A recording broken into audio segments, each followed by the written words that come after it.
Ngayon no, mga kababayan, dakuin natin si Baste. Nasaan na ba? Nasaan na si Baste?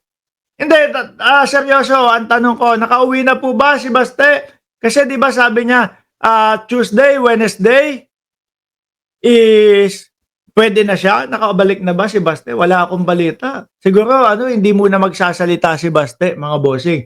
Hanggang isang linggo, pahuhupain siguro muna mga kababayan. Ano? Mood covers.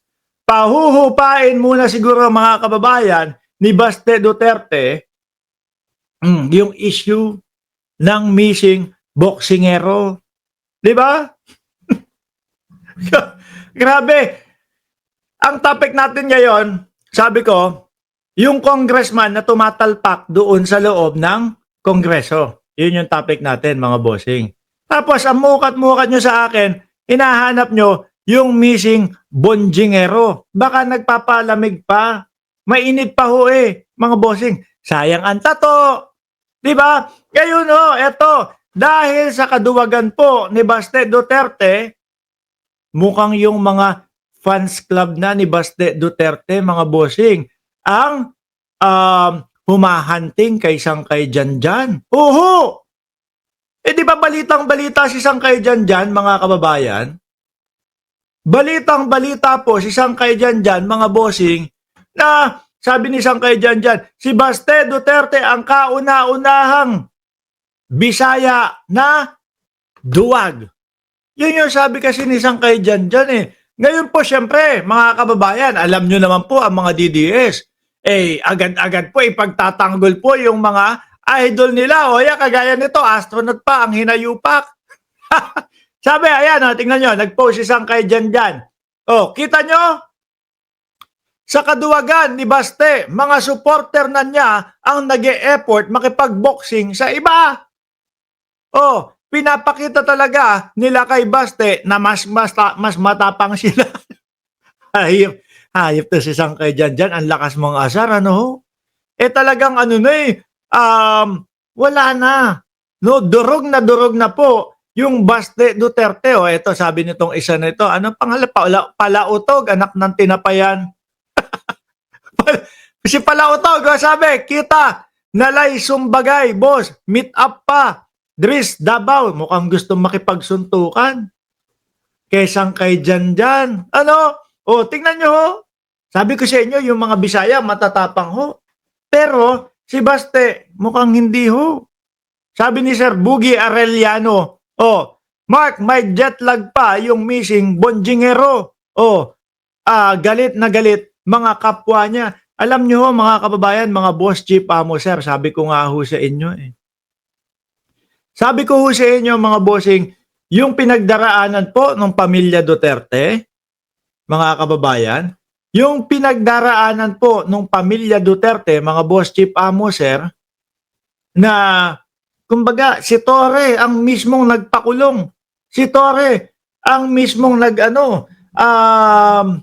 nagrehas kay kanino? Kay dating Pangulong Duterte, no?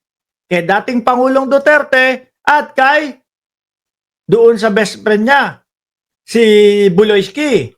Di ba? Ako ho, mga kababayan, kung lalagay ako sa posisyon ni Baste Duterte, mga bossing, ang gagawin ko po, kahit na anong mangyari,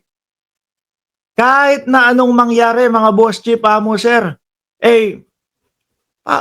anuhin ko to. Talagang pagbibigyan ko etong hamon ni General Torre. 'Di ba? Hindi ko palalagpasin ho yan na mabugbog po si General Torre, mga kababayan. Pero ano nangyari, mga boss chief amo, sir? Wala. 'Di ba? Hindi nila pinatos, hindi nila pinalagan. Natatakot ho talaga, mga kababayan. Natatakot ho talaga. Sandali lang ha. Busy ho ako. Double job ho ako dito. mga boss chief amo, sir May hinahagilap po Habang kausap ko kayo may hinahagilap ako. Ayan. Ay, sana naman nakatulong sa inyo yan. Tinag ko na kayo. Diyos ko. Ay, naku po.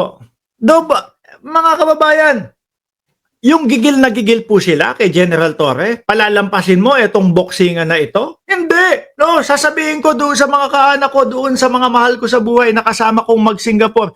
Oh, mga apo, mga anak, pagbigyan nyo muna ako ha. Medyo i-ano muna natin itong lakad natin. Medyo i-postpone muna natin ng 1 week itong lakad natin. Total, ang magpa-rebook naman, siguro $50 naman ho, mga kababayan. $50 lang. Di ba? Oh, 50 to $150 ang magpa-rebook. Uupakan ko lang itong tao na nagpakulong sa lolo ninyo. Uupakan ko lang itong tao na ito na nagpakulong sa tatay natin. Di ba? Yung galit nila, pinalagpas ho nila, mga kababayan, na maboxing si General Torre, ay kaduwagan yan. Kaduwagan yan. Ako ho, hindi ho kapapayag. Kung ako ang nasa sitwasyon nila, naku, ipapahiya ko ng todo si General Torre. Ipapahiya ko, Sir Junior Domingo. Maraming salamat po sa inyong super sticker. Hindi ko palalagpasin yung pagkakataon na yan. Ngayon, dahil nga po sa sobrang kaduwagan, mga bossing, nanggagalaiti na po eh. Siyempre, talaga namang yung mga DDS, natikom ho yung mga bibig nila eh. Diba? Natikom ho yung mga bibig nila, mga kababayan. Bakit to? Wala eh. Nung inaasar natin sila, hindi na makasagot to. Wala nang maipang tanggol kay Baste Duterte. Di ba? Oh. Kaya po, gano'n na lang. Bunga nga lang kasi, puhunan nila, manindak at magmura lang. Kaya nila. Oh, ganyan na nga lang ho talaga ang tatatak sa utak ng mamamayang Pilipino. Pangganyanan na lang ho sila. Panindakan. Kapag ka nagpasinda ka sa mga Duterte, sisindakin kanyang mga yan. Pero kapag ka ikaw sumagot ka sa kanila, eh wala. Di ba? Wala. Oh. Pagka sinagot mo sila, atras yan. Di ba?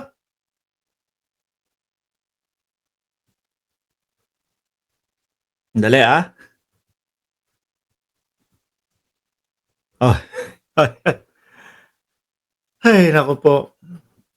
Tapos ngayon, ang pagbabantaan nila ng buhay, si Sangkay Janjan. Wala nang butas para siraan ng administrasyon, kaya mag-iimbento na lang. Yan ho ang gagawin niyang mga yan. Maniwala ho kayo. Yan ho ang gagawin niyang mga yan, mga bossing. Maniwala po kayo. No? Gagawa ng panibagong pangsira yung mga yan. Pero believe ako kay General Torre, mga bossing. Bakit to? Biruin mo yung General Torre, 3 na po ang belt. Di ba? Una, belt, mukha ni Buloyski. Pangalawa, mukha ni Duterte. Pangatlo, mukha ni Baste Duterte. O pang-apat, kanino kaya? Bato de la Rosa? Di ba? Baka yung kay Bato de la Rosa, tapos sunod, Inday siya. Ay, Diyos ko po. Mga kababayan.